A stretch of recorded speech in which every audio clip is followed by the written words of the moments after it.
মানুষ মারা গেলে আমরা যে খাবার খাওয়ার যে প্রচলন তৈরি করেছি 3 দিনে 40 দিনে বা ইত্তকার দিনে, এগুলো করা বিদআত। রাসূলুল্লাহ বলেন কোন একজন নারী যদি তার অভিভাবকের অনুমতি ছাড়া বিয়ে করে তাহলে তার বিয়ে বাতিল বাতিল বাতিল। জ্ঞান জিজ্ঞাসা। আসসালামু আলাইকুম ওয়া রাহমাতুল্লাহি ওয়া বারাকাতুহু। আলহামদুলিল্লাহ ওয়াসসালাতু ওয়াসসালামু আলা রাসূলিল্লাহ ওয়া বাদ। প্রিয় দর্শক, শুরু হলো আপনাদের প্রিয় অনুষ্ঠান জ্ঞান জিজ্ঞাসা। আপনাদের সঙ্গে আছি আমি সৈয়দ আল জাবের। আপনাদের জিজ্ঞাসিত প্রশ্ন উত্তর দেওয়ার জন্য আমাদের প্যানভিশন টেলিভিশনের নিয়মিত আয়োজন জ্ঞান জিজ্ঞাসা। আজকে আপনাদের প্রশ্ন উত্তর দেওয়ার জন্য আমাদের সঙ্গে আছেন বিশিষ্ট আলেম দ্বীন মুফতি মুখতার আহমদ হাফিজাহুল্লাহ। আসসালামু আলাইকুম ওয়া রাহমাতুল্লাহি ওয়া বারাকাতুহু। কেমন আছেন? আলহামদুলিল্লাহ, আপনি কেমন আছেন? আলহামদুলিল্লাহ ভালো আছি। আপনাকে স্বাগত জানাচ্ছি আজকের এই জ্ঞান জিজ্ঞাসা অনুষ্ঠানে। আমাদের হাতে অনেকগুলো প্রশ্ন এসেছে, পাঠানো হয়েছে। আমরা একটি প্রশ্ন উত্তর দিয়ে শুরু করছি আজকের এই অনুষ্ঠান। খিলগাঁও ঢাকা থেকে তাসলিমা জাহান ডিবা নামে এক বোন জানতে চেয়েছেন, মেয়েরা নিজের বিয়ে নিজে করতে পারে কিনা বা অভিভাবকের অনুমতি ছাড়া বিয়ে করার কোনো সুযোগ আছে কিনা? ইন্নাল হামদুলিল্লাহি ওয়াসসালাতু ওয়াসসালামু আলা রাসূলিল্লাহ ওয়া আলা আলিহি ওয়া আসহাবিহি ওয়া মান ওয়ালা, আম্মা বা'দ। আল্লাহ সুবহানাহু ওয়া তাআলা কোরআনে নারীদের বিয়ের ব্যাপারে বলেছেন, ফালা তা'দুলুহুন্না আইয়ানকিহনা আজওয়াজাহুন্না, তোমরা তাদেরকে বাধা দেবে না যদি তারা তাদের বিয়ে নিজেরা করতে চায়। কোরআনে এক ধরনের আয়াত। আরেক ধরনের আয়াতে দেখি আল্লাহ সুবহানাহু ওয়া তাআলা বলেছেন, ওয়া আনকিহুল আয়ামা মিনকুম ওয়াস-সালিহিনা মিন ইবাদিকুম ওয়া ইমাইকুম ওয়া লা তুনকিহুল মুশরিকিনা হাত্তা ইউমিনু। এই জাতীয় আয়াতগুলোতে আমরা দেখছি নারীদেরকে বিয়ে দেওয়ার জন্য কাউকে অভিভাবকত্বের ভূমিকা পালন করার জন্য আল্লাহ সুবহানাহু ওয়া তাআলা বলেছেন। রাসূলুল্লাহ সাল্লাল্লাহু আলাইহি ওয়াসাল্লাম একদিকে হাদিসে এসেছে, লা নিকাহা ইল্লা বিওয়ালিয়িন, ওলির অনুমতি বা অভিভাবকের অনুমতি ছাড়া, তার তত্ত্বাবধান ছাড়া বিয়ে হবে না। এবং ইমাম বুখারী রাহিমাহুল্লাহ তিনি কিন্তু এই হাদিসের উপর ভিত্তি করে একটি বাব মানে অধ্যায় রচনা করেছেন, লা নিকাহা ইল্লা বিওয়ালিয়িন এ নামে।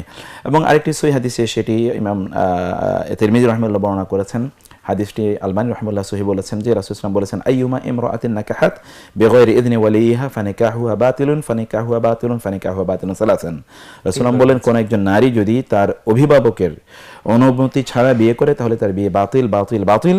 এই হাদিসের শেষের অংশে রাসূলুল্লাহ সাল্লাল্লাহু আলাইহি ওয়াসাল্লাম বলেছেন, ফাইন দাখালা বিহা ফালাহাল মাহরু বিমা ইস্তাহাল্লা বিহি মিন ফারাজিহা, যদি তারপরেও কেউ তাকে বিয়ে করে তাহলে তার জন্য একটা মহারানা নির্ধারণ হয়ে যাবে, কারণ সে তাকে বিয়ে করেছে। এবং কারো যদি ফাইন ইশতাজারু ফাসুলতান ওয়ালিয়ুল লিমান লা ওয়ালিয়া লাহু, এরপরে যদি স্বামী স্ত্রী যদি তারা দ্বন্দ্ব করে যে তাদের আসলে মহারণা কত হবে, এটি নিয়ে যদি তাদের মাঝে কোনো মত বিরোধ তৈরি হয়, তাহলে সেখানে রাষ্ট্র ইন্টারফেয়ার করবে এবং সেখানে মহারণা নির্ধারণ করে দেবে। হাদিসের দ্বিতীয় অংশে বোঝা যাচ্ছে, যদি কোনো নারী অভিভাবকদের অনুমতি ছাড়া বিয়ে করে তাহলে তার বিয়েটা বৈধ হয়ে যাচ্ছে। এতটুকু আমরা হাদিসের পরের অংশ থেকে বুঝতে পাচ্ছি। এবং সেখানে রাষ্ট্র অথবা গণ্যমান্য ব্যক্তিবর্গ সেখানে ইন্টারফেয়ার করে তাদের মহারণাটা নির্ধারণ করে নেবেন। আমরা একটা প্রশ্ন নিয়ে নিচ্ছি। আসসালামু আলাইকুম। ওয়ালাইকুম আসসালাম ওয়া রাহমাতুল্লাহ। কে বলছিলেন? পরিচয় দিয়ে প্রশ্ন করুন। গাজীপুর থেকে নাহিম বলছিলাম। জি নাইম ভাই বলুন, কি প্রশ্ন আছে আপনার?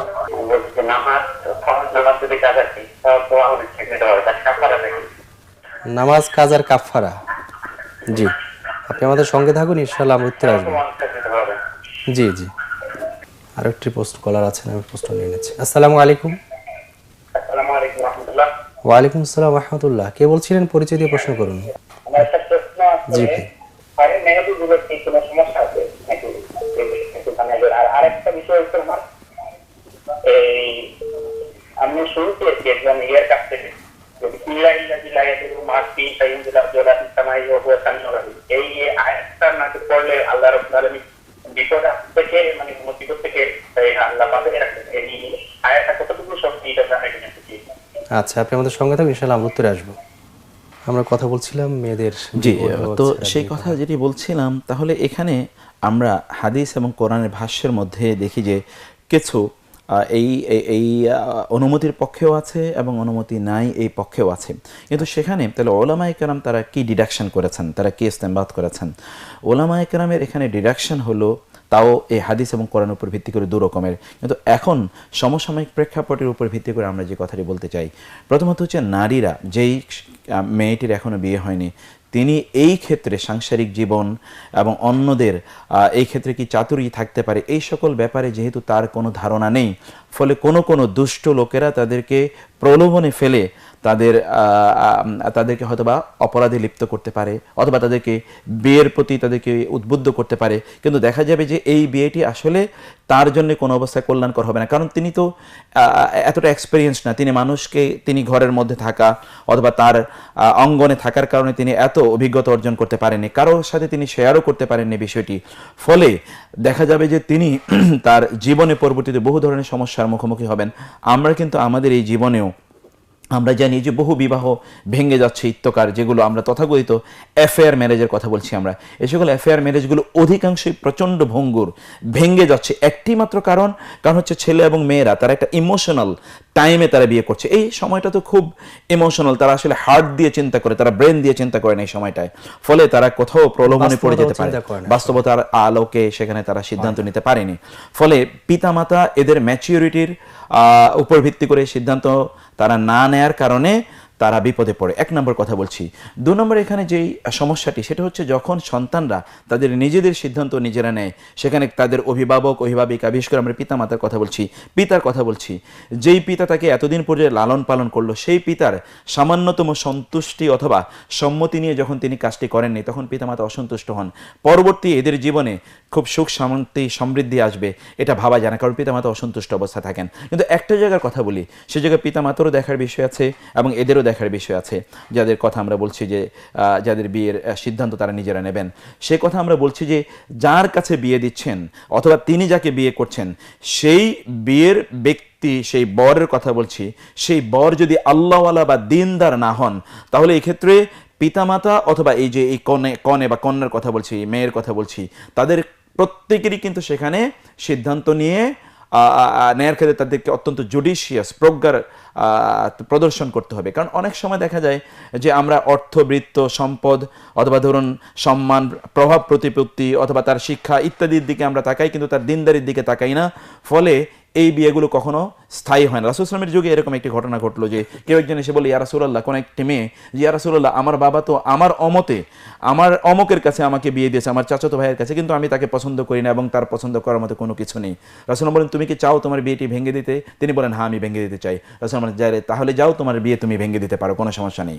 কিন্তু কিছুক্ষণ পরে নারী ফিরে এসে রাসূলকে বলেন, ইয়া রাসূলুল্লাহ, আপনি আমাকে মত দিয়েছেন, বলেছেন যে আমি ভেঙে দিতে পারি, এতটুকুই আমার জন্য যথেষ্ট, আমি বিয়েটা রাখবো যেহেতু আমার বাবা দিয়েছেন। কিন্তু আমি সারা পৃথিবীর মানুষ, অন্তত নারীরা, পুরুষরা, তারা জানুক যে বিয়ের ক্ষেত্রে নারীদের অধিকার বেশি পুরুষদের চেয়ে, বাবা মায়ের চেয়েও। সেই হকদার তারাই বেশি আসলে সেই জায়গায় আসলে তো, কারণ তাদেরকে তো এই লাইফটি লিড করতে হবে। সেই জন্য রাসূল সাল্লাল্লাহু আলাইহি ওয়াসাল্লাম বলেছেন, ইযা আতাউকুম মান তারদাউনা দীনাহু ওয়া খুলুকাহু ফাযাওয়িজুহু ইল্লা তাকুন ফিতনাতুন ফিল আরদি ওয়া ফাসাদুন আরিদ। তোমাদের কাছে যদি এমন কেউ বিয়ের প্রস্তাব নিয়ে আসে যার দিনদারি এবং তার চরিত্র সম্পর্কে তোমরা সন্তুষ্ট, তার কাছে তোমরা নিজেদেরকে বিয়ে দাও অথবা তোমাদের সন্তানদেরকে বিয়ে দাও। যদি তোমরা না দাও, তাহলে পৃথিবীতে ফিতনা এবং ফাসাদ ব্যাপকভাবে ছড়িয়ে পড়বে। আমরা তো তাই দেখছি। এই জন্যে বোনদেরকে বলছি যে আপনারা যখন আপনাদের লাইফ পার্টনার অথবা আপনারা যখন স্বামী হিসেবে কাউকে সিলেক্ট করতে যাবেন, চুজ দেম জুডিশিয়াসলি, তারা যাতে দিনদার হয়। এবং বাবা মাদেরকে বলছি, আপনাদের কন্যা সন্তানদের জন্য যখন স্বামী নির্ধারণ করবেন, তখন অবশ্যই দিনদারিকে প্রাধান্য দেবেন। এই জায়গাটিতে যদি, আমার এটাই লাস্ট কথা, যে এই জায়গায় যদি বাবা মা জোর করে কোনো একটি কন্যাকে, কোনো একটি মেয়েকে দিনদার মানে অদিনদার কোনো ছেলের কাছে, দিন বিমুখ কোনো ছেলের কাছে বিয়ে দিতে চায়, তাহলে আমার মনে হয় এই মেয়ে তখন তার নিজের সিদ্ধান্ত নিজে নেয়াই উচিত। কারণ ওইখানে গেলে তার জীবন এবং তার পরবর্তী প্রজন্ম, এরা সকলে তখন তারা ইসলামের বাইরে চলে যাবে। এরকম যদি কোনো সম্ভাবনা এই ক্ষেত্রে থাকে, সেক্ষেত্রে তারা তাদের ডিসিশনটা নিজেরা নিতে পারে বলে আমার মনে হচ্ছে ইনশাআল্লাহ। শুকরিয়া, আমরা অনেক উত্তর পেয়েছি, আপনার চমৎকার উত্তর জেনেছি আপনার কাছ থেকে। আমাদের কাছে অনেকের ফোন করেছিলেন। গাজীপুর থেকে নাইম জানতে চেয়েছিলেন যে কাজা নামাজের কাফারা কিভাবে আদায়? না, কাজা নামাজের কোনো কাফারা নাই। রাসূল সাল্লাল্লাহু আলাইহি ওয়াসাল্লাম বলেছেন, কাজা নামাজ, কেউ যদি নামাজ না পড়ে তাহলে সে নামাজটি পড়ে নেবে, এটাই তার কাফারা, এটা ছাড়ার কোনো কাফারা নাই। অথবা আমরা তথাকথিত যে কাফারার একটা বিধান তৈরি করেছি, এরকম কোনো বিধান নাই। কোনো ব্যক্তি যদি নামাজ না পড়ে থাকে, এত পরিমাণ নামাজ তার মিস হয়েছে যে তিনি কোনো অবস্থায় কাউন্ট ডাউন করতে পারছেন না, তাহলে তিনি খাঁটিভাবে আল্লাহ সুবহানাহু ওয়া তাআলার কাছে তওবা করবেন। ইল্লা মান তাবা ওয়া আমানা ওয়া আমিলা সালিহান ফাউলাইকা ইউবাদদিলুল্লাহু সাইয়্যাতিহিম হাসানাত। যদি তারা তওবা করে, ঈমান আনে এবং তারা পরবর্তীতে তারা তাকওয়ার উপর অবলম্বন করে তাদের কার্যকলাপগুলো ঠিক করে নেয়, তাহলে আল্লাহ তাদের পূর্বের গুনাহগুলো মাফ করে দেবেন এবং সেগুলোকে সওয়াবে রূপান্তরিত করে দেবেন। অতএব এমন যদি হয় যে প্রচুর পরিমাণ তিনি সালাত ত্যাগ করেছেন, তাহলে তিনি তওবা করবেন, বেশি বেশি নফল এবং সুন্নাহ আদায় করবেন। আর 2 নম্বর হচ্ছে যদি ইমিডিয়েটলি কিছু তার ত্যাগ হয়ে থাকে, তাহলে তিনি যত দ্রুত সম্ভব এটাকে কাজা করে নেবেন। এতটুকু হচ্ছে, আসলে কাজাও বলতে কোনো কিছু না, ওইটা তখন তিনি আদায় করে নেবেন, এইটাই তার জন্যে হয়ে যাবে। আর এর বাইরে কোনো কাফারা নাই ইনশাআল্লাহ। এই প্রাসঙ্গে একই ধরনের একটি প্রশ্ন করেছেন ইয়াকুব ভাই ইউটিউবে, যে উমরি কাজা নামাজ বলতে কিছু আছে? এক্স্যাক্টলি, আমরা সেই একই কথা বলেছি। উমরি কাজা বলতে আসলে কোনো কাজা নেই, কারণ একজন ব্যক্তি তার গোটা জীবনে হতে পারে 40 বছর পর্যন্ত তিনি সালাত আদায় করেননি, এগুলোকে যদি তার কাজা করতে হয় তাহলে তিনি কিভাবে কাজা করবেন? আল্লাহ সুবহানাহু ওয়া তাআলা বলেছেন, ইয়া আইয়ুহাল্লাযীনা আমানু তুবু ইলাল্লাহি তাওবাতান নাসুহা আসা রব্বুকুম আন ইউকাফির আনকুম সাইয়্যাতিকুম। তোমরা আল্লাহর কাছে খাঁটি তওবা করো, তাহলে আশা করা যায় আল্লাহ সুবহানাহু ওয়া তাআলা তোমাদের গুনাহগুলো মাফ করে দেবেন। ইল্লা মান তাবা ওয়া আমানা ওয়া আমিলা আমালান সালিহা, কেউ যে তওবা করে, ঈমান আনে এবং তার আমলগুলো ঠিক করে নেয়। রাসূল সাল্লাল্লাহু আলাইহি ওয়াসাল্লাম বলেছেন, কোন একজন কোরআনে আল্লাহ বলেছেন ইন্নাল হাসানাত ইউযহিবুনাস সাইয়্যাত, ভালো কাজ করলে অপরাধগুলো আল্লাহ মাফ করে দেবেন। সেজন্য উমরি কাজা বলতে কোনো কাজা নেই, মূলত তিনি তওবা করবেন এবং পরবর্তী তার লাইফস্টাইলটা তিনি ঠিক করে নেবেন, ইনশাআল্লাহ আল্লাহ মাফ করে দেবেন। উমরি মানে কি আসলে? উমরি মানে ওমর মানে হচ্ছে জীবন। আমরা বলি না, আমরা বাংলা ভাষায় বলি যে উম্মর ধরে এমন কাজ করেছে, ওমর মানে হচ্ছে জীবন, ওমর। সেই ওমর থেকে যে উমরি মানে জীবন ভর কাজা, যে জীবন ভর তিনি নামাজটা ত্যাগ করেছেন সেটাকে বলা হয় জীবন ভর কাজা। ইমানদারি ছিলেন এমন তো বক্তব্য, এমন হতে পারে, নামাজ না পড়লে তার ঈমানই থাকে না আসলে। এক্স্যাক্টলি, তো নামাজ, তো সেই ক্ষেত্রে তিনি তখন তার এই ঈমান ছিল না, সেটা তো নামাজের প্রশ্নই আসে না, তিনি আসলে তওবাই করবেন আসলে ইনশাআল্লাহ। আমাদের আরেক ভাই জানতে চাইছেন মালয়েশিয়া থেকে, যে মেয়েরা পায়ে মেহেদি পড়তে পারে কিনা? জি, পায়ে মেহেদি পড়তে পারে, এতে কোনো সমস্যা নেই। মেহেদি তো আসলে এটা একটা, কেউ কেউ বলে যে রাসূল সাল্লাল্লাহু আলাইহি ওয়াসাল্লাম তিনি দাড়িতে বা মাথায় তিনি মেহেদি লাগিয়েছেন। যদি এই কথা ধরেও নেই, যদি এটা ধরেও নেই যে তিনি লাগিয়েছেন, তাহলে সেখানে লাগিয়েছেন বলে অন্য কেউ অন্য কোথাও লাগাতে পারবে না, কথাটি একেবারেই ঠিক নয়। এটি একটা সৌন্দর্যের উপকরণ, তারা পায় মহিলাদের জন্য রং, হাদিসে এটা জি জি জি মহিলাদের এটাই চমৎকার একটি বিষয়। রাসূল বলেছেন পুরুষদের জন্য রং নয়, নারীদের জন্য রং। পুরুষদের জন্য সুগন্ধি, যেটা গন্ধ ছড়িয়ে পড়বে, নারীরা সুগন্ধি পড়বে না, যেটা গন্ধ ছড়িয়ে পড়বে, তারা হচ্ছে রংকে তারা প্রাধান্য দেবে, এটি তাই আসলে। আচ্ছা, আমরা চমৎকার তো জেনেছি। আমাদের আরেক ভাই বগুড়া থেকে মাহবুব মুকুল জানতে চেয়েছেন যে একজন মানুষ মরে যাওয়ার পর তার আত্মা নাকি বাড়িতে 4-5 দিন করে ঘুরঘুর করে, এটা আসলে সত্য কিনা? এবং প্রশ্ন আরেকটু, যে মরে যাওয়ার পর আত্মা পৃথিবীতে ফিরে আসে কিনা? এই কথা তো পুরোটাই মিথ্যা, এটা হিন্দুদের থেকে আসছে এই বিশ্বাস।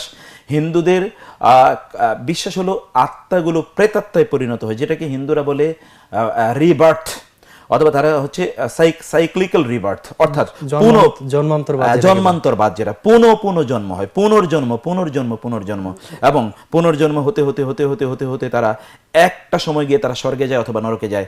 অথবা বৌদ্ধদের যে বিশ্বাস, ওরা বলে নির্বাণা, অর্থাৎ পুনর্জন্ম, কারণ বৌদ্ধ ধর্ম হিন্দু ধর্মের একটা ব্রাঞ্চ মূলত, তো সেখানেও ওরা বললে নির্বাণা, অর্থাৎ সে পুনর্জন্ম হবে, আগের জন্মে ভালো থাকলে পরের জন্মে আরেকটু ভালো স্ট্যাটাস, আগের জন্মে খারাপ থাকলে পরের জন্মে আরো খারাপ স্ট্যাটাসে তার জন্ম হয়।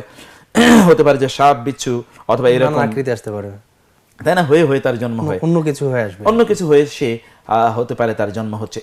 এই কারণে ওরা একটা প্রেতাত্মায় বিশ্বাস করে। এবং দেখুন, হিন্দুরা তারা মনে করে শ্মশানে এরকম প্রেতাত্মাগুলো ঘুরে বেড়ায়, শ্মশান খুবই ভয়ঙ্কর জায়গা। আমাদের তথাকথিত মুসলমানদের মাঝেও কিন্তু এরকম একটা বিশ্বাস লালন করে তারা, যে কবরস্থানে যেতে নাই, কবরস্থানে ভূত পেতনি প্রেতাত্মা ইত্যাদি ঘুরে বেড়ায়। কারণ হিন্দুদের সাথে দীর্ঘদিন থাকতে থাকতে এবং মুসলমানরা তাদের শিক্ষা, অরিজিনাল শিক্ষা থেকে ব্রিটিশদের চাপানো শিক্ষা ব্যবস্থার কারণে প্রায় 150, 60, 70, 80, 90 বছর দূরে থাকার কারণে এই বিশ্বাসগুলো তারা নিজেদের মধ্যে ধারণ করেছে। তারই একটা অংশ হিসেবে তারা মনে করে যে মানুষ মারা গেলে তার আত্মাটা ফিরে আসে এবং আত্মাটা ঘুরঘুর করতে থাকে। আত্মা ফিরে আসবে কোত্থেকে?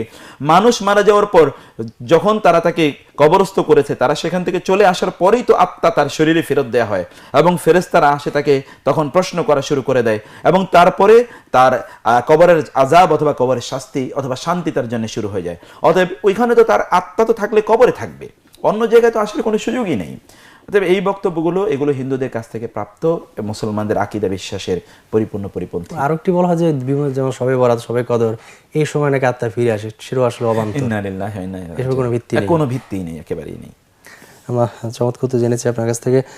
ইউরোপ থেকে আয়েশা জাহান নামে এক বোন জানতে চেয়েছেন যে তিনি বাহিরে বের হওয়ার সময় দেখা গেল নামাজ পড়তে পারেন না, নির্দিষ্ট সময়, আর নির্দিষ্ট সময়ের আগে যদি নামাজ পড়ে বের হন সেটা ঠিক হবে কিনা?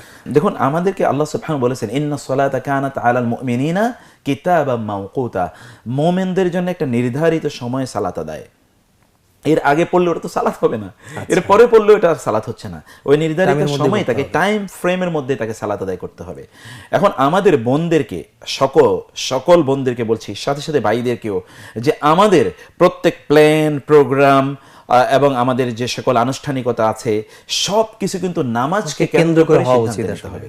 আমি এমন সময় নামবো না যে আমার সালাত বা আমার নামাজ কোনো চ্যালেঞ্জের মুখে পড়ে যাবে, আবার এভাবে নামবো না যে আমার সালাত নামাজ কোনো চ্যালেঞ্জের মুখে পড়ে যাবে, এমন জায়গায় যাব না যেখানে আমার সালাত বা নামাজ চ্যালেঞ্জের মুখে পড়ে যাবে।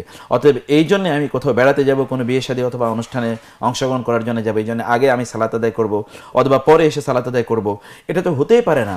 এর আগে আপনি যে কথাটি বলেছিলেন যে রাসূল সাল্লাল্লাহু আলাইহি ওয়াসাল্লাম বলেছেন মান তারাকা সালাতা মুতাআম্মিদান ফাকাদ কাফারা, ইচ্ছাকৃতভাবে কেউ সালাত আদায় যদি না করে, সালাত ত্যাগ করলে, তাহলে তো সে কুফরি করলো।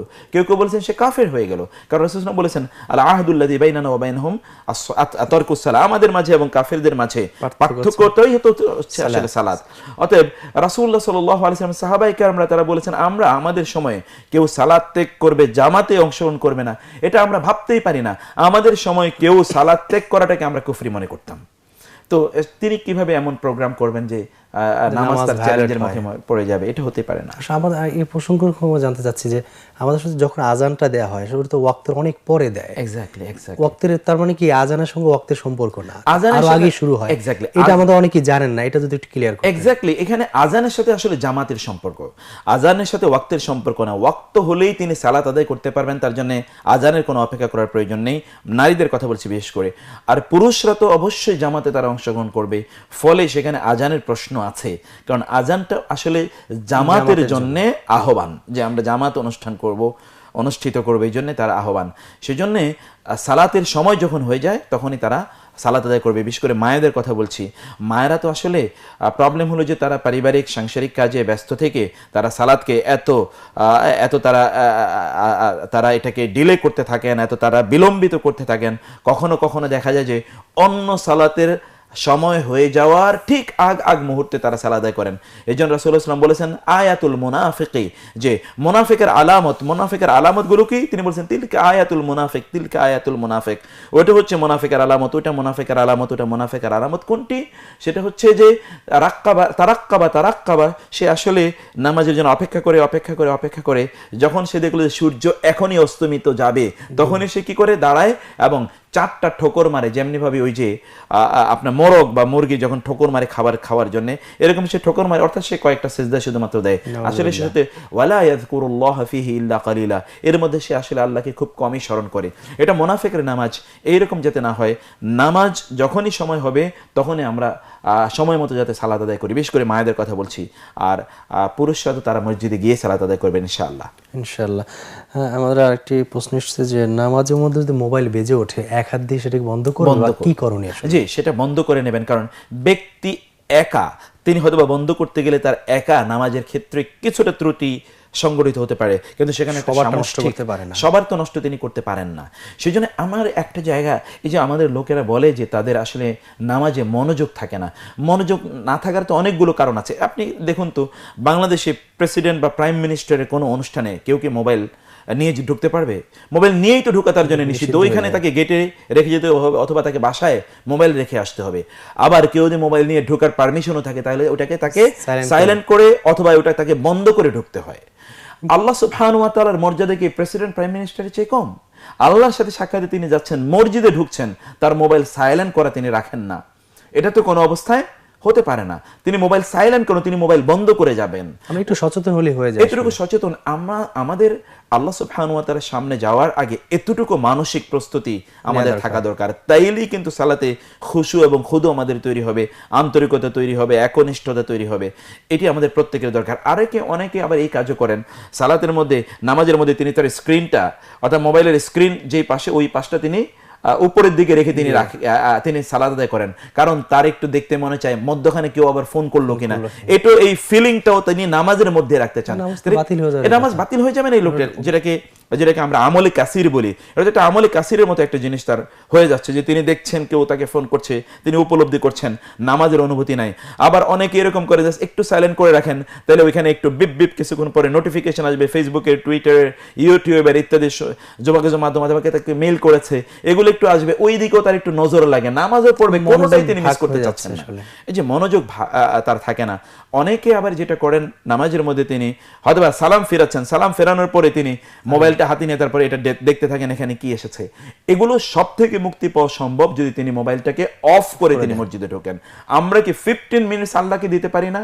যে আল্লাহ 24 ঘন্টা আমাকে দিলেন, বহু লোকের তো 1 মিনিটও আল্লাহ দেন না, যে ঠিক আছে তোমার সময় আপ, সময় শেষ, এখন the game is over, the now your turn is to call to come back to me, এখন তোমার আমার কাছে ফিরে আসতে হবে।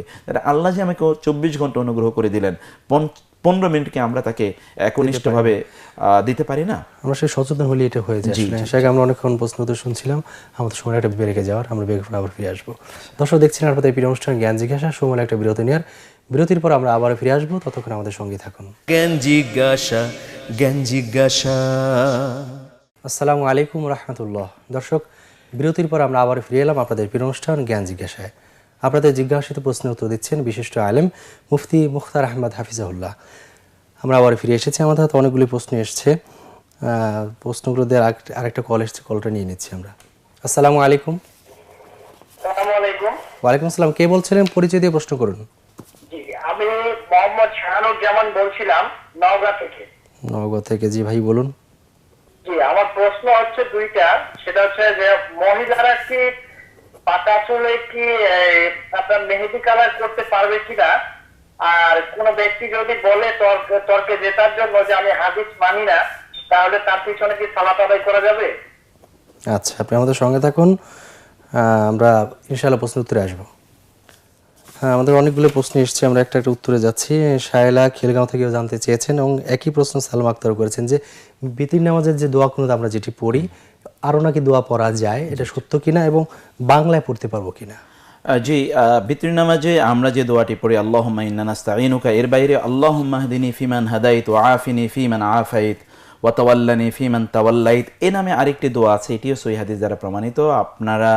আমরা সকলে এই দোয়াটি পড়তে পারি। 2 নম্বর হচ্ছে, আরও যত ধরনের দোয়া আছে এই দোয়াগুলো আপনি সালাতুল ভিতরে, বিশেষ করে ভিতরে যে দোয়াটি আমরা করি, এটা রুকু থেকে ওঠার পর অথবা রুকুতে যাওয়ার আগে, দুটো মাসলাই যেহেতু আছে, তো সেক্ষেত্রে আপনার যত দোয়া মনে চায় আল্লাহ সুবহানাহু কাছে দোয়া করবেন, কারণ এটা দোয়া কবুলের একটি মুহূর্ত। অতএব এই সময় বাংলায়, ইংরেজি, আরবি যেই ভাষায় আপনার মনে চায় আপনি দোয়া করতে পারেন। উত্তম হচ্ছে হাদিসে যে দোয়াগুলো বর্ণিত আছে, মাসনুন দোয়া বা দোয়ায়ে মাসুরা যেগুলো আমরা জানি, সেগুলো পড়া উত্তম, তারপরে তিনি তার ভাষায় বলতে পারবেন ইনশাআল্লাহ। আচ্ছা, আমাদের হাতে আরো কিছু প্রশ্ন এসেছে, আমরা উত্তরে যাচ্ছি। রোমানা আবেদিন মনি জানতে চেয়েছেন যে মানুষ মারা গেলে খাবার খাওয়ানো যাবে কিনা? দেখুন, মানুষ মারা গেলে আমরা যে খাবার খাওয়ার যে প্রচলন তৈরি করেছি 3 দিনে, 40 দিনে বা ইত্তকার দিনে, এগুলো করা বিদআত, কারণ এগুলো আল্লাহ রাসূল সাল্লাল্লাহু আলাইহি ওয়াসাল্লাম এবং সাহাবায়ে কেরাম বা পরবর্তী সালাফদের যুগে কেউ কখনো করেনি। কিন্তু এমনিতেই যদি কোনো একজন ব্যক্তি খাওয়াতে চায় তাহলে সেটা উত্তম, কারণ রাসূল সাল্লাল্লাহু আলাইহি ওয়াসাল্লাম বলেছেন আইয়ুল ইসলামি খায়রুন ইতআমুত তাম, যে কোন ইসলামের মধ্যে কোন কাজটি উত্তম, তখন তিনি বলেছেন তোমাদের একটি কাজ হচ্ছে ইতআমুত তাম, খাদ্য খাওয়ানো। এবং কোরআনে আল্লাহ সুবহানাহু ওয়া তাআলা বলেছেন ওয়ায়ুতঈমুনা আত-তাআমা আলা হুব্বিহি মিসকিনান ওয়া ইয়াতীমান ওয়া আসীরা ইন্নামা নুতঈমুকুম লিওয়াজহিল্লাহি লা নুরিদু মিনকুম জাযাআন ওয়ালা শুকরা। তাহলে বোঝা যাচ্ছে যে গরিবদেরকে খাওয়ানো এটা উত্তম একটি ইবাদত, কিন্তু এটা মৃতকে কেন্দ্র করে কোনো আনুষ্ঠানিকতা তৈরি করে খাওয়ানো বেদাত হয়ে যাবে। একটি ইবাদতও কিন্তু বেদাতে পরিণত হয়ে যেতে পারে যদি আমরা সেটার স্থান, কাল, পাত্র, উদ্দেশ্য, লক্ষ্য এবং প্রেক্ষাপট যদি আমরা ঠিকমতো মেনটেন না করি। আচ্ছা, আমাদের আরেক ভাই জানতে চেয়েছেন, জহিরুদ্দিন, যে ফজর ওয়াক্ত চলে গেছে, ফরজটা পড়েছেন, সুন্নতটা পড়েননি, এখন ওয়াক্ত চলে যাওয়ার পরে সুন্নাহটা পড়তে হবে কিনা? সুন্নাহটা পড়া উত্তম, কারণ রাসূল সাল্লাল্লাহু আলাইহি ওয়াসাল্লাম ফজরের সুন্নাত এবং সালাতুল ভিতর এই দুটোকে তিনি কখনো যদি মিস হতো তাহলে তিনি পরবর্তীতে আদায় করে নিতেন। অতএব তিনি সূর্য ওঠার 23-25 বা আধা ঘন্টা পর তিনি সেগুলো আদায় করে নেবেন, কারণ রাসূল বলেছেন রাকাতাই আল ফাজর খায়রুম মিনাদ দুনিয়া ওয়া মা ফিহা, ফজরের 2 রাকাত সুন্নত, এটা এই দুনিয়া এবং দুনিয়াতে যত সম্পদ আছে সবকিছুর চেয়ে উত্তম। অতএব এত মর্যাদাবান, এটা মিস করা উচিত না, আসলে মিস করা উচিতই না। কলার আছেন, আমরা কল নিয়ে নিচ্ছি। আসসালামু আলাইকুম। ওয়া আলাইকুম আসসালাম, কে বলছিলেন? পরিচয় দিয়ে প্রশ্ন করুন। জি, আমি আব্দুল মাজিদ বলতেছি। আসসালাম। জি আব্দুল মাজিদ ভাই বলুন, কি প্রশ্ন আছে ভাই আপনার? আমার প্রশ্নটা হচ্ছে, আমি এখানে পড়াশোনা করি, পাশাপাশি একটা পার্ট টাইম জব করি। তো জবটা হচ্ছে আপনার টিভি সেন্সরিং এ। এখানে আমাদের টিভি দেখতে হয় ওয়ার্কিং আওয়ারে, আর পাশাপাশি খারাপ দৃশ্যগুলো কেটে দিতে হয়। তো এই জবটা কি করা আমার জন্য ঠিক হচ্ছে? আসলে এটা দিয়ে আমি আমার থাকা খাওয়াটা ম্যানেজ করতে পারছি, যেটা পরিবারের পক্ষ থেকে দেওয়া একটু টাফ হচ্ছে আর কি। এটা আমি জানতে চাচ্ছিলাম যে এটা করা ঠিক হচ্ছে কিনা, বুঝতে পারছেন? জি জি, আপনি আমাদের সঙ্গে থাকুন, আমরা এখন উত্তর দিচ্ছি ইনশাআল্লাহ। ভাই প্রথমে বাংলাদেশ থেকে প্রশ্ন করেছেন যে আব্দুল মজিদ ভাই পার্ট টাইম একটা জব করেন, পড়াশোনা করেন। পার্ট টাইম জব করতে গিয়ে তিনি টিভি সেন্টার বা এরকম একটা সেন্টারে কাজ করছেন টিভি সংক্রান্ত। তো সেখানে বাজে দৃশ্যগুলো কেটে দিতে হয়ে থাকে। এই যে কেটে দেওয়ার কাজটা করছেন, অশ্লীল দৃশ্য বা ইত্যাদি ইত্যাদি, এই পয়সাটা তার হালাল হবে কিনা? এখানে যেহেতু তিনি যতটুকু করছেন ততটুকু তো হালাল, কারণ তিনি ওই দৃশ্যগুলো তিনি কেটে দিচ্ছেন, সেন্সরিং তিনি করছেন, অতটুকু পর্যন্ত তিনি ভালো কাজ করছেন। কিন্তু যেই টিভি তিনি যেটাকে বলছেন যে খারাপ দৃশ্য, তার আগের দৃশ্যগুলো কি তা তো আমরা আসলে জানি না। এই জন্য আমাদের পক্ষে এই বিষয়ে আলোচনা করা একেবারেই মুশকিল, এক নম্বর কথা বলছি। দুই নম্বর হচ্ছে, যেই প্রোগ্রামের মধ্যে খারাপ দৃশ্য আছে তার আগের পরের দৃশ্যগুলো যে শরীয়ত অনুসারে হয়েছে, শরীয়ত সম্মত হয়েছে, এ কথা বলার কোনো সুযোগ নেই। এই জন্য আমরা এই ভাইকে অনুরোধ করবো যে এখানে কনফিউশন আছে, ডাউট আছে, শোভা আছে, এই সন্দেহপূর্ণ এই কাজগুলো অবশ্যই পরিত্যাগ করা আমাদের জন্য উচিত। আল্লাহ রাসূল সাল্লাল্লাহু আলাইহি ওয়াসাল্লাম বলেছেন, আল হালালু বাইয়িনুন ওয়াল হারামু বাইয়িনুন ওয়া বাইনাহুমা উমুরুন মুশতাবিহাত। হালাল স্পষ্ট, হারাম স্পষ্ট, এর মধ্যখানে সন্দেহপূর্ণ জিনিসগুলো আছে। যে সন্দেহপূর্ণ জিনিসগুলো পরিত্যাগ করলো সে মূলত তার ঈমান, তার দ্বীন এবং তার সম্মানকে সে রক্ষা করলো। আর নাহলে অন্য ব্যক্তি যেগুলোর মধ্যে ঘোরাঘুরি করলো সে কিন্তু ওই ব্যক্তির মতো যে গর্তের আশপাশে ঘুরছে এবং সেখানে পড়ে যাওয়ার তার সম্ভাবনা আছে। অতএব এই কাজটি তার ছেড়ে দেওয়াটাই উচিত বলে আমরা মনে করছি। আমরা চমৎকার জেনেছি। আমাদের শায়লা খেলে কথা আরেকটি প্রশ্ন করেছিলেন যে কোরআন তেলাওয়াত করার সময় যে ওয়াকফ করতে হয়, তো যে বর্ণটা মানে ওয়াকফের চিহ্নটা রয়েছে, এই সময় যে কেউ না থামে তার গুনাহ হবে কিনা? দেখুন বোন, আমাদেরকে এই জন্যই কোরআন বুঝে পড়া, কোরআন বোঝা, কোরআনের ভাষা বোঝা এটা আমাদের জন্য জরুরি। আল্লাহ কোরআন নাজিলই করেছেন যাতে আমরা কোরআন বুঝি। আফালা ইয়াতাদাব্বারুনাল কুরআন আম আলা কুলুবিন আকফালুহা, তারা কি কোরআন বুঝবে না, নাকি তাদের অন্তরে তালা মেরে দেওয়া হয়েছে, তাদের কলবে তালা মেরে দেওয়া হয়েছে? কখনো কখনো তোয়া যে জায়গায় আছে অর্থাৎ ওয়াকফ করার কথা, সেখানে কখনো কখনো না থামলে অর্থই উল্টাপাল্টা হয়ে যাবে। আচ্ছা, ফলে তিনি যদি না থামেন তাহলে অর্থের মধ্যে যেহেতু ব্যতিক্রম, ভিন্নতা এবং পরিবর্তন চলে আসে তাহলে তো গুনাহ হবে। আর কখনো কখনো কোনো ওয়াকফের জায়গায় না থামলে অর্থ পরিবর্তন হয় না। সেজন্য আমাদের অর্থ বোঝা দরকার। আমরা আপনাকে সেফ সাইডে থাকার জন্য বলবো, যেখানে দেয়া আছে ওয়াকফের চিহ্নগুলো ওইখানে ওয়াকফ করুন, কারণ আপনি তো অর্থ বোঝেন না। যারা অর্থ বোঝেন তারা হয়তো টেনেই পড়ে যেতে চাচ্ছেন, পড়ে যেতে পারবেন। আর দ্বিতীয় অনুরোধ করবো যে কোরআনকে বুঝে পড়ার জন্য চেষ্টা করুন, আল্লাহ সুবহানাহু ওয়া তাআলা তাহলে বহুগুণ সওয়াব দেবেন ইনশাআল্লাহ। আমিন। আমরা তৌফিক কামনা করছি যাতে পড়তে পারে। আমাদের শাহাদুজ্জামান ভাই নওগাঁ থেকে জানতে চেয়েছেন যে মহিলারা পাকা চুলে মেহেদি দিতে পারবে কিনা? জি জি ভাইয়া, অবশ্যই দিতে পারবে, কোনো সমস্যা নেই। মেহেদি দেয়া তো জায়েজ, আমরা এর আগেই জেনেছি এবং এর আগে আমরা সকল কালারই জায়েজ, প্রত্যেক জিনিসই তার জন্য জায়েজ। কারণ তিনি তো আসলে বাইরে যাচ্ছেন না। তিনি যেহেতু বাইরে যাচ্ছেন না, ডিসপ্লের কোনো বিষয় এখানে নাই, তিনি তার স্বামীকে দেখাবেন অথবা তিনি তার ঘরের মধ্যেই থাকবেন, সেজন্য তার জন্য এটি কোনো প্রবলেম না, তিনি এটি ব্যবহার করতে পারবেন ইনশাআল্লাহ। উনি আরেকটি প্রশ্ন করেছেন যে তর্কের জন্য যদি কেউ হাদিস মানি না বলে, এমন ব্যক্তি পেছনে নামাজ পড়লে নামাজ পড়ে না, ওই ব্যক্তির তো সাথে সাথে কাফের হয়ে গেছে, কিভাবে তার পিছনে নামাজ হবে? আল্লাহর রাসূলের হাদিসকে অস্বীকার করা মানে তো রাসূল সাল্লাল্লাহু আলাইহি ওয়াসাল্লামকে অস্বীকার করা। রিসালাতকে অস্বীকার করা, রিসালাতকে সে অস্বীকার করলো, সে তো তার তো ঈমানই নাই, সে তো মুমিনই না, সে তো কাফের। মুনকিরিনে হাদিস, তারা যারা হাদিসকে অস্বীকার করে তারা প্রত্যেকে কাফের। অতএব এই সকল কাফেরদের পিছনে নামাজ আদায় করার প্রশ্ন আসলো কোথেকে? এই তো মুমিন না, তার পিছনে নামাজ হবে না। অবশ্যই তাকে সেখান থেকে বের করে দিতে হবে এবং অন্যরা যারা সালাত আদায় করছেন তারা তার পিছনে সালাত আদায় করবেন না। চমৎকার তো জেনেছি আমরা। ইন্ডিয়া থেকে বুলবুল নামে এক ভাই জানতে চেয়েছেন যে তিনি বিয়ে করেছেন, পরিবারের অনুমতি ছিল না, এখন কি তাকে আবার বিয়ে পড়াতে হবে কিনা? দেখুন, উত্তম তার জন্য আরেকটি আর্ট করে নেয়া, এটা তার জন্য উত্তম যে পরিবারের অন্য সদস্যদেরকে অর্থাৎ যারা অভিভাবক অভিভাবিকা আছেন তাদেরকে নিয়ে আরেকটা আর্ট করে নেয়, এটা তার জন্য উত্তম। যদিও তার বিয়েটি আসলে হয়ে গেছে, পুরুষ তো পারে আসলে, এক্স্যাক্টলি। কিছু কিছু হচ্ছে মানে এই ক্ষেত্রে পুরুষের কথার বাইরে ওই যে মেয়ে আছে তার অনুমতি আছে, তার মেয়েটার অনুমতির বিষয় তো এখানে আছে।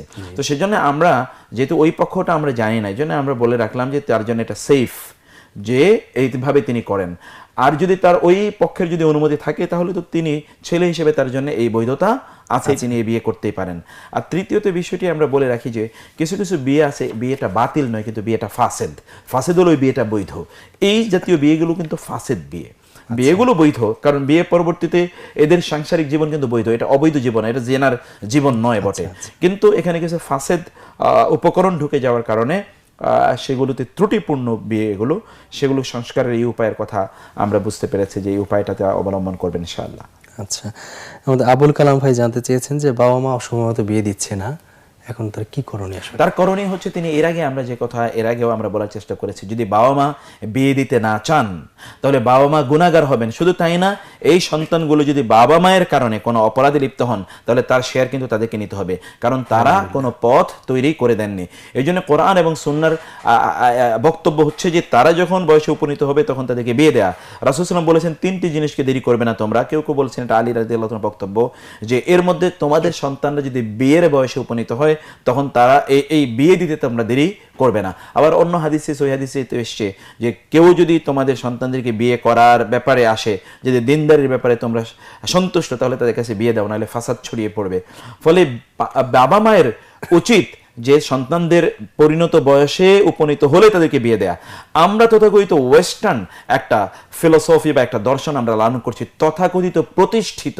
এই যে প্রতিষ্ঠিত হওয়ার একটা নাম আমরা একটা নতুন করে একটা সংস্কৃতি চালু করেছি, যে এই সংস্কৃতি ওয়েস্ট অথবা ধরুন ইস্ট চালু করেছিল। ফলে আমরা দেখি এখন প্রতিষ্ঠান নামে বাবা মা তাদের সন্তানদেরকে 30, 32, 35, 40 বছর পর্যন্ত এদের বিয়ে দেয় না। প্রতিষ্ঠিত হতে হতে হতে এখন তার পা ভেঙে গেছে, মানে এখন আর পায়ের উপর সে দাঁড়াতে পারে না। এইরকম প্রতিষ্ঠার কথা নয়। আমাদেরকে বুঝতে হবে যে এদের যদি আমরা এই সময় বিয়ে দেই, একটা উদাহরণ দেই, যে একটা সন্তান এর বয়স ধরুন 20 বা 22 হয়েছে, তার বাবা মা তাকে বিয়ে দিয়েছে, একটা ছেলের কথা বলছি, বাবা মা তাকে বিয়ে করে দিয়েছে। এখন এই ছেলের, এই যাকে বিয়ে করালো 20 বা 22 বছরে, এর যদি সন্তান হয়, এই সন্তানরা দেখা যাবে এই লোকের বয়স যখন 40 অথবা 45, তখন তার সন্তানের বয়স 20 বা 25। তাহলে দেখা যাবে তিনিও তখনও কর্মক্ষম, তার সন্তানরা অলরেডি কর্মক্ষেত্রে ঢুকে গিয়েছেন। সংসার কিন্তু অসাধারণভাবে সুন্দরভাবে চলবে। আর আমরা দেখি কখনো কখনো 30, 35, 40 বছর বয়সে এরা বিয়ে করে, এরপরে এদের সন্তান সন্ততি হয় না, অথবা এদের সন্তান সন্ততি হলেও এরা যখন বৃদ্ধ তখন তাদের সন্তানরা মাত্র পড়াশোনা শুরু করেছে। ফলে এরা এদের ফ্যামিলি বা এদের সন্তানদেরকে যথেষ্ট পরিমাণ সময় দিতে পারে না। এই সন্তানগুলো তখন তারা বখাটে অথবা তারা ভিন্ন পথে চলে যাওয়ার সম্ভাবনা আছে।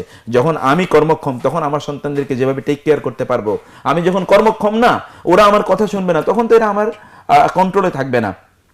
আমরা যদি দ্বীনি পরিবার যদি মেনটেন করতে হয়, ইসলামিক লাইফস্টাইল মেনটেন করতে হলে আমাদের সন্তানদেরকে যত দ্রুত সম্ভব এদেরকে বিয়ের ব্যবস্থা করে দেওয়া উচিত। চমৎকার হতে জেনেছি আপনার কাছ থেকে। আরেকটা প্রশ্ন এসছে আবু আমাতুল্লাহ, তিনি জানতে চেয়েছেন যে গল্প বই পড়তে পড়তে ঘুমিয়ে পড়েন। এখন আমার অনেকে দেখা গেল যে কোরআন পড়তে পড়তে ঘুমিয়ে পড়ে, এতে তার গুনাহ হবে কিনা? না না, কোনো গুনাহ নেই, তিনি তো খুব ভালো কাজ করছেন। কোরআন পড়তে পড়তে তিনি যদি ঘুমান তাতে কোনো সমস্যা নেই। সালাফদের এরকম অনেকের লাইফস্টাইল এমন ছিল যে তারা কোরআন পড়তে পড়তে কোরআন বুকের মধ্যে রেখে তারা ঘুমিয়ে পড়েছেন, কারণ এটা ছিল তার সর্বশেষ কাজ। কারণ আমরা যখন ঘুমিয়ে যাই, হতে পারে যে এটাই আমার লাস্ট, আমি হয়তো বা জেগে উঠবো না, এটাও তো হতে পারে। তো সেই জন্য কোরআনের কথা ভিন্ন। কিন্তু আমরা যখন গল্পের বই পড়তে পড়তে ঘুমাচ্ছি, হতে পারে যে তার আগে আল্লাহ সুবহানাহু ওয়া তাআলা নাম স্মরণ করছি না, অথচ ঘুমের আগে কিন্তু অনেকগুলো আজকার আছে, অনেকগুলো ওয়াজিফা আছে, তাই না? কোরআনের কিছু সূরা তেলাওয়াত করতে হয়, কিছু ছোট ছোট আয়াত আছে, সেই আয়াতগুলো তেলাওয়াত করতে হয়, কিছু তাসবিহ তাহলিল আছে, এগুলো পড়তে হয়। একজন যখন কোরআন তেলাওয়াত করে তখন তিনি এগুলো পড়তে পারেন, কিন্তু ওই গল্প, নভেল ইত্যাদি পড়তে পড়তে ঘুমিয়ে পড়লে এগুলো তিনি প্র্যাকটিস করতে পারছেন না। ফলে এই রাতভর তার ঘুমের মধ্যে ফেরেশতারা তাকে প্রোটেকশন দেবে, অথবা তাকে চারিদিক থেকে ঘিরে রাখবে, আল্লাহর রহমত তাকে পরিবেষ্টন করে রাখবে। এই কাজগুলো কোনো অবস্থায় হবে না। আমরা অনুরোধ করব যারা কোরআন তেলাওয়াত করতে পারেন তারা তেলাওয়াত করে, অথবা যারা মোবাইল অথবা অন্যান্য ডিভাইসগুলোতে কোরআন শুনতে শুনতে ঘুমিয়ে পড়ুন না। That will be a very best feeling for you. অসাধারণ একটা ফিলিং তখন কিন্তু তৈরি হবে ইনশাআল্লাহ। আমরা চমৎকার জেনেছি আপনার কাছ থেকে। আমাদের এক ভাই জানতে চান মগবাজার থেকে শিমুল হোসেন, যে শেয়ার বাজার লেনদেন করা বা শেয়ার কেনা বৈধ কিনা? দেখুন, এখানে এটা এত লম্বা একটা আলোচনা, সংক্ষেপে যদি বলি, শেয়ার বাজারে প্রথমত হচ্ছে শেয়ার বাজারে প্রাইমারি সেকেন্ডারি যে কথাই আমরা বলি না কেন, যেই কোম্পানিগুলো হারামের ব্যবসা করে, যেমন সুদের ব্যবসা করে, অথবা তার উৎপাদন পণ্যগুলো হারাম, অথবা তারা ধরুন কোনো অবস্থায় তারা কোনো গ্যাম্বলিং এর অন্তর্ভুক্ত, এই সকল ব্যক্তিদের শেয়ার কেনা যাবে না। এই তিনটা শর্তের কথা আমরা বললাম। 2 নম্বর শর্ত হচ্ছে তারা সেকেন্ডারি বা প্রাইমারি মার্কেটে যাই হোক না কেন, ব্যক্তি যিনি ইনভেস্টর তার কথা বলছি, তিনি ইনভেস্টমেন্ট করতে গিয়ে দুটো শর্ত তাকে পালন করতে হবে। প্রথম শর্ত হচ্ছে যে তিনি নিজেও গ্যাম্বলিং এর কোনো অংশ হবেন না। এটাকে আমরা যেটাকে ইংরেজিতে বলা হয় রিউমার, অথবা ধরুন এটাকে স্পেকুলেশন বলে। স্পেকুলেশন মানে হচ্ছে আপনি ধারণা করছেন যে এটার দাম বাড়বে, অমুকে বলছে এটার দাম বাড়বে, তমকে বলছে এটার দাম বাড়বে। এই দাম বাড়ার জন্য কোনো প্রেমিজ, স্পষ্ট শক্তিশালী কোনো প্রেমিজ, যুক্তি আপনার সামনে নাই। আপনি তার গত 1 বছর 2 বছর অথবা গত কয়েকটা কোয়ার্টারের ফাইন্যান্সিয়াল স্টেটমেন্ট অ্যানালাইসিস করলেন না যে আসলে এটা স্ট্রং একটা কোম্পানি নাকি একটা উইক কোম্পানি। আমরা কল নিয়ে নিচ্ছি। আসসালামু আলাইকুম। ওয়ালাইকুম আসসালাম। কে বলছিলেন? পরিচিত প্রশ্ন করুন। জি, আমি ফারনা বলছি মিরপুর থেকে। জি জি, আমার প্রশ্ন হচ্ছে, আমি ফেসবুকে করেছিলাম আর কি, যাই হোক। তো হচ্ছে যে চেয়ারে বসে নামাজ পড়লে তো হচ্ছে যে আমার সিজদাটা হচ্ছে শূন্যের উপর দিতে হয়।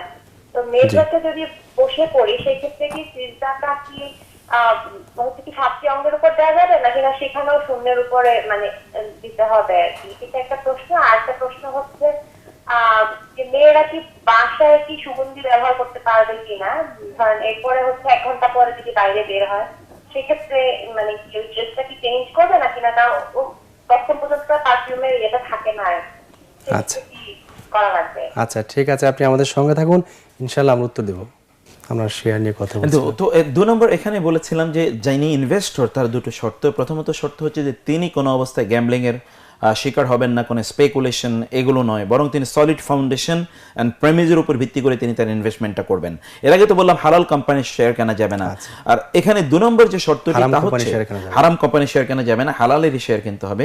আর 2 নম্বরে এখানে যে শর্ত ব্যক্তির জন্য, তিনি শর্ট সেলিং এর অন্তর্ভুক্ত হতে পারবেন না। অর্থাৎ যেমন ধরুন যে আজকে কিনেছি কালকে বিক্রি করব, পরশু কিনেছি তারপরের দিন বিক্রি করব, শুধুমাত্র স্ক্রিনের দিকে, কম্পিউটার টেলিভিশন স্ক্রিনের দিকে তাকালাম, কোনটার দাম বাড়ছে কোনটার দাম কমছে তার উপর ভিত্তি করে আমি যখন এটা বিক্রি করি তখন মার্কেটটা ভোলাটাইল হয়ে যায়, তখন স্পেকুলেশন তৈরি হয়, তখন যারা সিন্ডিকেশন গ্যাম্বলিং যারা করে তখন তারা এই চান্সে ঢুকে যায়। তাহলে আমি তার জন্য ফিল্ড তৈরি করে দিলাম। ইনভেস্টমেন্টটা হতে হবে সাধারণত লং টার্ম, অথবা কমপক্ষে ওই কোম্পানি তার ফাইন্যান্সিয়াল স্টেটমেন্ট পাবলিশ করেছে তার উপর ভিত্তি করে আমি এখন সিদ্ধান্ত নিতে পারবো যে এটার দাম বাড়বে কি কমবে, অথবা আমি কি ডিভিডেন্ড বোনাস বা ইত্যাদি আমি কি পাবো, ইত্যাকার উপর ভিত্তি করে তিনি সিদ্ধান্ত নিতে পারবেন। অন্যথায় যারা মনে করেন যে শর্ট সেলিং করবেন, অথবা যারা মনে করছেন যে না আমি শুধুমাত্র রিউমার স্পেকুলেশনের উপর ভিত্তি করে আমি সেখান থেকে কিছু গেইন করে নিয়ে আসতে চাইবো আমি, তাইলে তারা আসলে হারামের মধ্যে অন্তর্ভুক্ত হয়ে যাওয়ার সম্ভাবনা আছে। যেমন ধরুন আপনি 1 কোটি টাকা ইনভেস্ট করেছেন, আমি 1 কোটি টাকা ইনভেস্ট করেছি, আপনি জানেন না স্পেকুলেশনের, আপনি কিছুই জানেন না, আমি স্পেকুলেশন জানি, কোন একটা কোম্পানির শেয়ারের দাম হঠাৎ করে বেড়ে গেল, আপনি ওই কোম্পানির শেয়ার আপনিও কিনলেন আমিও কিনলাম, কিছুদিন পরে আমি জানি যে এটা শেয়ারের দাম আসলে কমে যাবে, তখন আমি কি করলাম ওই শেয়ারগুলো বিক্রি করে দিলাম। আপনি মনে করলেন দাম তো বাড়ছে, আপনি সব আমারগুলো কিনে নিলেন। মধ্যখানে দেখা গেল যে দাম কমে যাওয়ার কারণে আপনার 1 কোটি টাকা 50 লাখ টাকা হয়ে গেছে, আমার 1 কোটি টাকা 1.5 কোটি টাকা পরিণত হয়েছে। এই যে আপনার 50 লাখ টাকা যে আমি অন্যায়ভাবে আমার পকেটে চলে আসলো, এটা কিন্তু হারাম, এটা জেনে শুনে, এটা কিন্তু হারাম। এটা কিসের উপর ভিত্তি করে আমি এত টাকার মালিক হলাম? এর কোনো প্র্যাকটিক্যাল কোনো ধরনের ভিত্তি নেই। সেজন্য আমরা বলছি যে গ্যাম্বলিং এর অন্তর্ভুক্ত যারা হবে এরা যাতে এই মার্কেটে নাই যায়। আচ্ছা, চমৎকার কথা জেনেছি আপনার কাছ থেকে। মিরপুর থেকে একজন জানতে চেয়েছিলেন যে চেয়ারে বসে যখন নামাজ পড়ে তখন শূন্যে সিজদা দিতে হয়, আর বসে যদি নামাজ পড়ে চেয়ার ছাড়া ফ্লোরে বসে সেক্ষেত্রে শূন্য দেবে নাকি হাঁটুর উপর বা মেঝেতে দেবে? দেখুন বোন, আমাদেরকে কোরআন আল্লাহ সুবহানাহু বলেছেন ফাত্তাকুল্লাহা মাস্তাতা'তুম, তোমাদের সামর্থ্য অনুসারে আল্লাহকে ভয় করো, তাকওয়া অবলম্বন করো। যতটুকু আমাদের সামর্থ্য আছে ততটুকুই আমরা করব। যখন আমরা যদি এমন হয় যে সেজদা দিতে পারি তাহলে সেজদা দেব, যতটুকুর সামর্থ্য নাই, যেমন ধরুন আমি সেজদা দিতে পারি না পিঠে বা কোমরে কোন একটা জায়গায়, বা ডক্টর বলেছেন যে না আপনি এটা করবেন না, প্রবলেম হতে পারে, তাহলে আমি সেটা করব না। যদি ডক্টর আমাকে নিষেধ না করে, আমার কোনো শারীরিক সমস্যা নেই, তাহলে আমি কেন সেজদা দেব না? আমি হতে পারে যে আমি রুকু দিতে পারছি না, that is a different issue, কিন্তু যদি সেজদা দিতে পারি তাহলে বসে থাকা অবস্থায় সেজদা দেব আমি। অথবা চেয়ারে এমন যে আমি আসলে ধরুন রুকুতে যেতে পারি না বা অন্য কোনো ইয়ে করতে পারছি না, তাইলে দাঁড়াতে আমি পারি, তাহলে তিনি পুরোটা নামাজ তিনি বসে পড়বেন না, তিনি দাঁড়ানো সময় তিনি দাঁড়াবেন, তারপরে তিনি অন্য সময়গুলো তিনি বসে চেয়ারে তিনি বসবেন, অথবা তিনি যদি ওই যে বসে সালাত আদায় কথা বলছি যতটুকু তার পক্ষে করা সম্ভব ততটুকু তিনি নামাজের অরিজিনাল অবস্থাটা তিনি পালন করবেন, আর যতটুকু করা সম্ভব না ততটুকু তিনি ওই ইশারা ইঙ্গিতে করবেন ইনশাআল্লাহ। আচ্ছা, আমরা একটা কলার আছেন, একটা প্রশ্ন নিয়ে নিচ্ছি। আসসালামু আলাইকুম। ওয়া আলাইকুম আসসালাম। কে বলছিলেন? পরিচিত প্রশ্ন করুন। জি, আমি ঢাকা থেকে কুকুর বলছি। আমার একটা প্রশ্ন ছিল। জি, প্রশ্ন কি প্রশ্ন ভাইয়া? জি, যে বলতে চাইছিলাম যে স্ত্রী সমস্যার পরে জি, আপনার কিছু খাবার খাওয়া যাবে কিনা, যে গোসল দেওয়া খেতে হবে না এমন খাওয়া যাবে? আচ্ছা, আপনি আমাদের সঙ্গে থাকুন, আমরা উত্তর দেবো ইনশাআল্লাহ। আমাদের ওই বোনের আরেকটি প্রশ্ন ছিল যে বাসায় যদি সুগন্ধি ব্যবহার করতে পারে কিনা মেয়েরা, এবং সুগন্ধি ব্যবহারের কিছুক্ষণ পর বা 1 ঘন্টা পর যদি বাইরে বের হয় তখন কি ওই পোশাকটা পরে যেতে পারবে নাকি চেঞ্জ করবে? জি, তিনি বাসায় সুগন্ধি ব্যবহার করতে পারবেন, এবং যেই পোশাকে তিনি সুগন্ধি ব্যবহার করেছিলেন সেই পোশাকে যদি সুগন্ধি মানে এর গন্ধ যদি না থাকে এবং তিনি বের হলে অন্য জায়গায় গন্ধটি ছড়িয়ে পড়ার কোনো সম্ভাবনা যদি না থাকে, তাহলে তিনি সেটি পরে যেতে পারবেন। কারণ হাদিসে সে কোনো একজন যদি এরকম সুগন্ধি পরে বাইরে যান, তাহলে তিনি ফিরে আসবেন এবং তিনি ওগুলো ধুয়ে তারপরে তিনি বাইরে যাবেন, অন্যথায় তিনি জেনাকারিনী হিসেবে আল্লাহর কাছে পরিগণিত হবেন। তাহলে বোঝা যাচ্ছে যে এখানে বাইরে এবং অন্যের কাছে গন্ধটি ছড়িয়ে পড়ার মূলত ইস্যুটি এখানে কাজ করেছে। এখানে গন্ধ না থাকলে তিনি যেতে পারবেন ইনশাআল্লাহ। প্রসঙ্গ করে জানতে চাচ্ছি যে যদি ডিওডোরেন্ট ব্যবহার করে, ডিওডোরেন্ট সাধারণত ছড়ায় না, জি জি, মানে নিজেকে গন্ধ 2 ঘন্টা বের হবে না, বাট আবার ওই যে গন্ধটা দিয়েছে সুগন্ধ সেটাও বের হয় না। আচ্ছা আচ্ছা, এরকম তাহলে যে সেটা ব্যবহার করতে পারবেন। deodorant কারণ এখানে গন্ধটা আসলে ছড়ানোর প্রশ্ন, আচ্ছা, অন্য জায়গায় যদি না যায় তাহলে তিনি সেটা ব্যবহার করতে পারবেন ইনশাআল্লাহ। আচ্ছা, আমাদের একজন কলার আছেন, একটা প্রশ্ন নিয়ে নিচ্ছে। আসসালামু আলাইকুম। আসসালামু আলাইকুম। ওয়ালাইকুম আসসালাম, কে বলছিলেন? আমি সিলটা থেকে সাইলা বলছি। জি বলুন আমি প্লিজ। জানতে চাচ্ছিলাম যে আমরা জানি যে কেউ যদি হজ করে আসে, ওমরা হজ বা বড় হজ করে আসে, তারপরে সে আসার জন্য দিনের মধ্যে তার কাছে দোয়া চাইলে সে যদি দোয়া করে হাতে কবুল হওয়ার সম্ভাবনা থাকে, এটা কতটুকু সত্য? আচ্ছা, আপনি আমাদের সঙ্গে থাকুন, ইনশাআল্লাহ আমরা উত্তর দেবো। স্যার, উনি আরেকটি প্রশ্ন করেছেন যে উমরা হজ করে এসছে, 40 দিন তার দোয়া কবুল হয়। দেখুন বোন, আমাদের একটা দুর্ভাগ্য হলো কি, আমরা ওমরাকে হজ বলি। ওমরা আর হজ তো এক জিনিস না। হজ হলো ফরজ, ওমরা হলো নফল। অতএব উমরা হজ পরিভাষা ঠিক না না, ওমরা হজ উমরা এবং একটি আলাদা, হজ একটি জি, আলাদা। ওমরা একটি আলাদা পরিভাষা, হজ একটি আলাদা পরিভাষা। ওমরা হজ বলতে কোনো হজ ওমরা নাই, এটার নাম ওমরা, অথবা বড়টার নাম হচ্ছে হজ। এইটা হলো প্রথম কথা বলছি। আর 2 নম্বর বিষয় হচ্ছে যে হজ করে আসার পর 40 দিন পর্যন্ত তার দোয়া কবুল হবে বলে একটি দুর্বল বক্তব্য আছে, একটা দুর্বল বক্তব্য আছে, কিন্তু ওমরার ব্যাপারে কোনো বক্তব্যই নাই।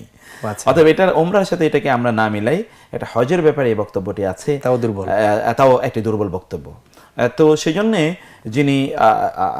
যিনি হজ বা উমরা করেছেন, তিনি 40 দিন পর্যন্ত দোয়া করলেই দোয়া কবুল হবে এরকম নয়। তবে একজন ব্যক্তি দোয়া কখন তার কবুল হয়, তার কিছু শর্ত আছে। তো এর মধ্যে একটা শর্ত এটা যে তিনি তখন মানে ধরুন ইবাদতের মধ্যে তিনি আছেন, একটা পবিত্র অবস্থায় তিনি আছেন, অপরাধ মুক্ত অবস্থায় তিনি আছেন।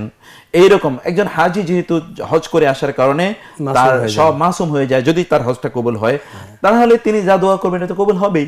সেই প্রেমিজ এন্ড প্রেক্ষাপটকে রেখেই এই বক্তব্যটা বলা হয়, এবং এই জন্য তাদের কাছে দোয়া চাওয়ার আলোচনা করা হয়েছে, যে তাদের কাছে যাওয়া, তাদের কাছ থেকে দোয়া চাওয়া, সে কথা সত্য, কিন্তু এটা ওমরার ব্যাপারে আসলে প্রয়োজন হয়।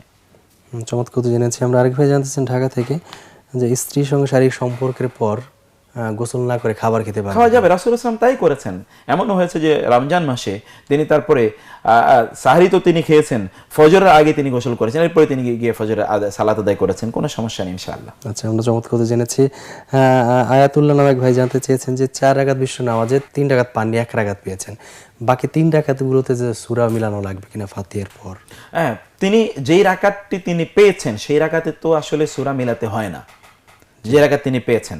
তাহলে তিনি যেই 3 রাকাত পাননি তোর মধ্যে 2 রাকাতে সূরা মিলাতে হতো। সেই জন্য সালাত যে স্টাইলে যেভাবে তিনি পাননি ঠিক ওইভাবেই তাকে পরবর্তীতে আদায় করতে হবে, যেভাবে তিনি পাননি। অর্থাৎ প্রথম 2 রাকাতে তিনি সূরা মিলাবেন, পরের রাকাতে তিনি সূরা মিলাবেন না, ঠিক এভাবে তিনি আদায় করবেন। এইটা ছাড়াও আরেকটা পলিসি আছে, সেটা হচ্ছে যে তিনি যেহেতু প্রথম মানে শেষ রাকাত শেষ যে রাকাতটি তিনি পেয়েছেন, আর একটি রাকাত এখনো বাকি আছে যে রাকাতে তিনি সূরা মেলাবেন না, তাহলে তিনি দাঁড়িয়ে 1 রাকাত আদায় করে সূরা না মিলিয়ে তিনি বসে যেতে পারেন। পরবর্তী যখন তিনি 2 রাকাত আদায় করবেন, ওই 2 রাকাতে তিনি সূরা মেলাবেন, এটাও বৈধ। কিন্তু প্রথম যেটা আমরা বললাম যে প্রথম 2 রাকাতে তাকে সূরা মেলাতে হয়, অর্থাৎ তিনি প্রথম 2 রাকাতে সূরা মেলাবেন, যদিও 1 রাকাতে তিনি সূরা মিলিয়ে কিন্তু তাকে আবার বসতে হবে, বসে উঠে আরেক রাকাত পড়বেন, সে রাকাতেও তিনি সূরা মেলাবেন, এবং সর্বশেষ তার যে 3 নম্বর রাকাত, ওই রাকাতে তিনি সূরা মেলাবেন না, তাহলে ধারাবাহিকতা রক্ষা থাকবে ইনশাআল্লাহ। আচ্ছা, আমরা চমৎকার তো জেনেছি আপনার কাছ থেকে। আমার প্রসঙ্গের ক্রম একটু জানতে চাই, সূরার কোনো ধারাবাহিকতা রক্ষা করতে হবে কিনা? সূরার ধারাবাহিকতা রক্ষা হানাফি মাযহাবে ওয়াজিব, কিন্তু অন্য কোনো মাযহাবে এটি ওয়াজিব নয়। রাসূল সাল্লাল্লাহু আলাইহি ওয়াসাল্লাম সহিহ হাদিসে এসেছে, সহিহ হাদিসে রাসূল সাল্লাল্লাহু আলাইহি ওয়াসাল্লাম তিনি কোন এক নামাজে প্রথমে সূরা বাকারা পড়েছেন, পরে তিনি সূরা নিসা পড়েছেন, এরপরে আবার তিনি সূরা আলে ইমরান পড়েছেন। ফলে বোঝা যাচ্ছে যে ধারাবাহিকতা রাসূল সাল্লাল্লাহু আলাইহি ওয়াসাল্লাম রক্ষা করেন। হাদিস সহিহ হাদিস দ্বারা প্রমাণিত। আবার আরেকটি হাদিসে এসেছে, সেটা তো বিখ্যাত হাদিস, বুখারী হাদিস আমরা জানি। কোন একজন সাহাবীকে রাসূল সাল্লাল্লাহু আলাইহি ওয়াসাল্লাম কোন একটা সারিয়া মানে ছোট্ট যুদ্ধে তিনি পাঠিয়েছেন, তিনি ছিলেন তাদের নেতা, এবং সকল নামাজে তিনি শুধুমাত্র সূরা ইখলাস পড়েছেন প্রত্যেক রাকাতে, চমৎকার একটা হাদিস, তাই না? তো রাসূলুল্লাহ সাল্লাল্লাহু আলাইহি ওয়াসাল্লামের কাছে এরা ফিরে আসার পরে তিনি এই সাহাবী রাসূলকে গিয়ে বলেন, ইয়া রাসূলুল্লাহ, উনি প্রত্যেক নামাজে সূরা ইখলাসই পড়েছেন, আর কোনো সূরাই পড়ান নাই। রাসূলুল্লাহ বলেন তাকে ডাকো। ডাকার পরে তাকে জিজ্ঞেস করেন, তুমি কি আর কোনো সূরা পারোনি? এই সূরাই কেন পড়েছো? তিনি বলেন, ইয়া রাসূল, আমি সূরাটিকে ভালোবাসি। রাসূল সাল্লাল্লাহু আলাইহি ওয়াসাল্লাম বলেন, তাহলে এই সূরার ভালোবাসাই তোমাকে জান্নাতে নিয়ে যাবে। সুবহানাল্লাহ। তাহলে এখানে তো ধারাবাহিকতাই নাই, মাত্র একটাই সূরা তিনি পড়েছেন। তো সেই জন্য এটা জায়েজ হবে ইনশাআল্লাহ। আচ্ছা, আমরা চমৎকার তো জেনেছি। আমাদের শিমুল ভাই আরেকটি প্রশ্ন করেছিলেন যে ছেলে বাবার পক্ষ থেকে ছেলে উমরা করতে পারে কিনা? বাবার পক্ষ থেকে উমরা করবে কিভাবে? উমরা তো ওয়াজিব বা ফরজ কিছু না, উমরা তো নফল। অতএব এখানে তো নফল অন্যের পক্ষ থেকে আদায়ের কোনো বিষয় নাই।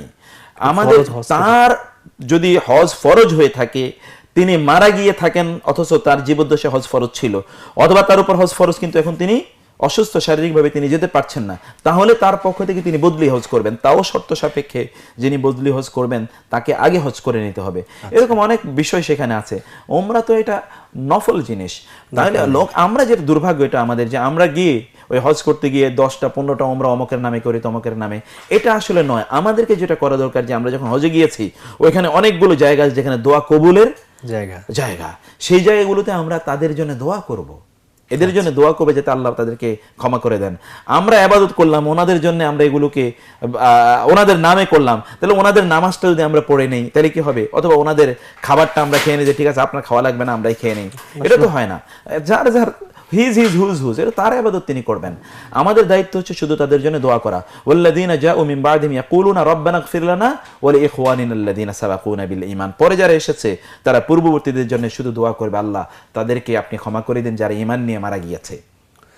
শেখ, আমরা চমৎকার তো জেনেছি আপনার কাছ থেকে। আমাদের আজকে সময় একেবারে শেষ হলো। আপনাকে অনেক অনেক কৃতজ্ঞতা এবং ধন্যবাদ জানাই। আপনাকে অনেক ধন্যবাদ চমৎকার আয়োজনে আমাদেরকে সুযোগ করে দেওয়ার জন্য। জাযাকাল্লাহ খাইর।